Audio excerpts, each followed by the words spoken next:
بسم الله الرحمن الرحيم. يا أيها الذين آمنوا إذا تداينتم بدين إلى أجل مسمى فاكتبوا،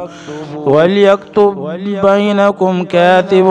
بالعدل، ولا يأب كاتب أن يكتب كما علمه الله فليكتب، وليملل الذي عليه الحق وليتق الله ربه ولا يبخس منه شيئا، فإن كان الذي عليه الحق سفيها أو ضعيفا أو لا يستطيع أن يمل فليملل وليه بالعدل، واستشهدوا شهيدين من رجالكم، فإن لم يكونا رجلين فرجل وامرأتان ممن ترضون من الشهداء أن تضل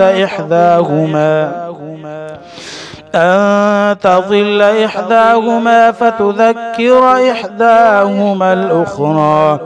ولا يأبى الشهداء إذا ما دعوا، ولا تسأموا أن تكتبوه صغيرا أو كبيرا إلى أجله، ذلكم أقسط عند الله وأقوم للشهادة وأدنى ألا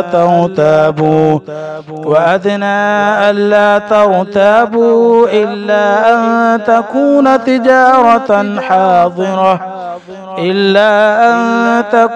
تجارة حاضرة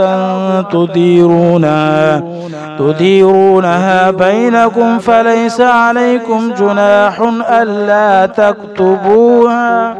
وأشهدوا إذا تبايعتم، ولا يضار كاتب ولا شهيد، وإن تفعلوا فإنه فسوق بكم، واتقوا الله ويعلمكم الله، والله بكل شيء عليم. وإن كنتم على سفر ولم تجدوا كاتبا فرهان مقبوضة، فإن أمن بعضكم